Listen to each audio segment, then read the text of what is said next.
We see some So, clapping, though, Ken. I don't want to interrupt you. I don't know if that's some good news here. Let's pop up the audio for just a moment. yeah, pop up the audio. I saw somebody clapping.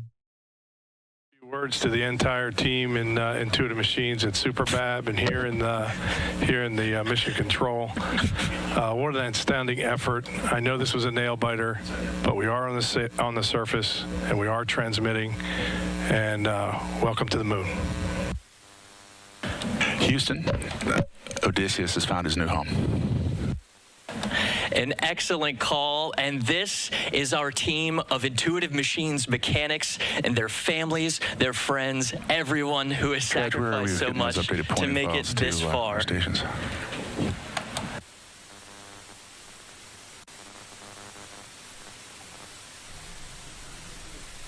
All right, Ken, while you were watching there with us, some great news as you saw everyone clapping. What exactly happened there? It was a matter of minutes before we got that good news.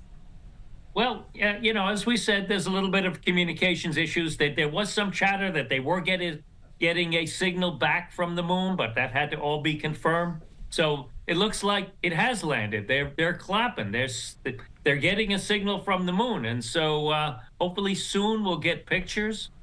It could take some time, but right now they are ecstatic, and so am I. I mean, this is only the second commercial lander from the United States to attempt a landing, and now it looks like we've succeeded. And this one is at the South Pole, exactly where we want to send the Artemis astronauts.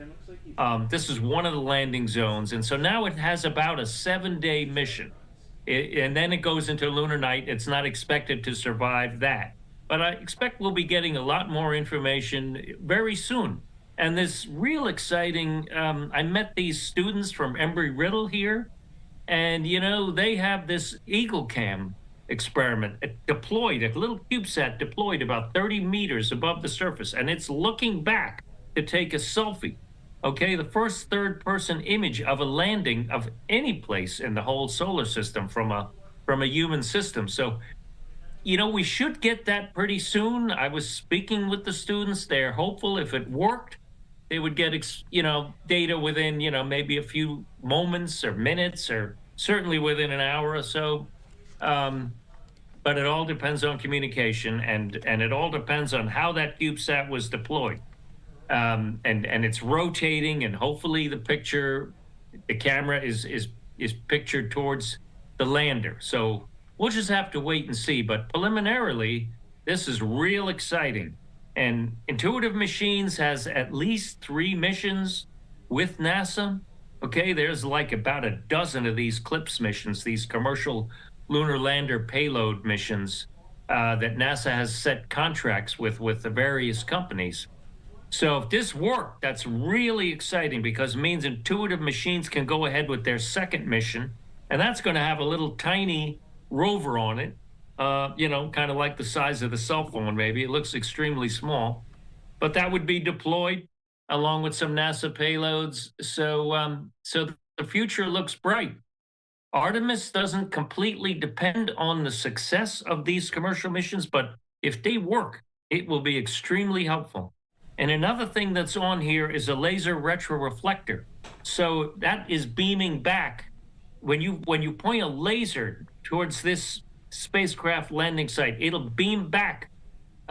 It will reflect back the laser light, and they'll be able to determine exactly where this lander is. And then in the future, if they wanted to, they could do precision landing and land exactly in the same spot right nearby with this laser retroreflector. So a lot of exciting things are happening.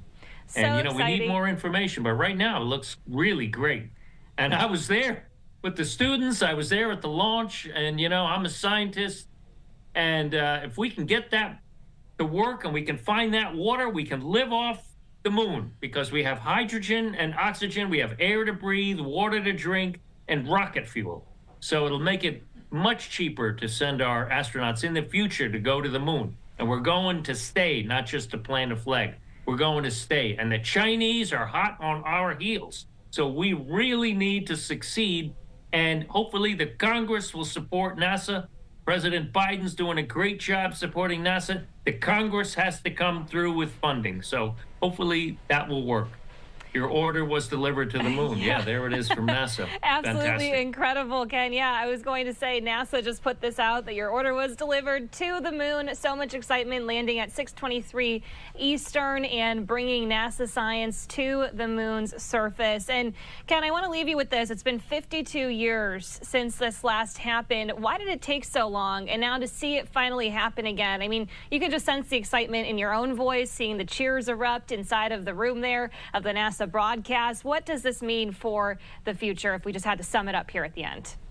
Well, we can go forward with Artemis with even more confidence now. But, why haven't we gone back? Well, we should have never stopped. That was the Congress and the President Nixon at the time canceled it. The Congress didn't pursue. And right now, we're at a critical pathway with the whole federal government could shut down in a few weeks if the Congress doesn't come to some agreement with the president. So, as in the past, the funding was cut, and right now that funding is being cut again, which I think is really the completely wrong approach. Okay, NASA needs to be funded, science needs to be funded. If we're going to stay competitive and ahead of the Chinese, we need to push forward. We cannot retrench, and that is the decision facing us in the past, and it's facing us right now again. We're in another space race with China. And if we don't go, they're going to go. So that's pretty clear. Well, today has been such an exciting day to watch all of this happen as the lunar lander has reached the moon successfully. Ken Kramer joining us here, space journalist and founder of Space Up Close. Ken, it's been great having you on, explaining to our viewers what we were watching and to see this result in a success. Thank you. If I could just say one more thing. I was a kid with Project Apollo, and I've been waiting 50 years to go back. So it's extremely exciting. Our country can be very proud of what we're doing. Thank you. Yeah, absolutely incredible. Ken, thanks so much. Really appreciate your time here. Okay, bye-bye. Bye, Ken. Thank you.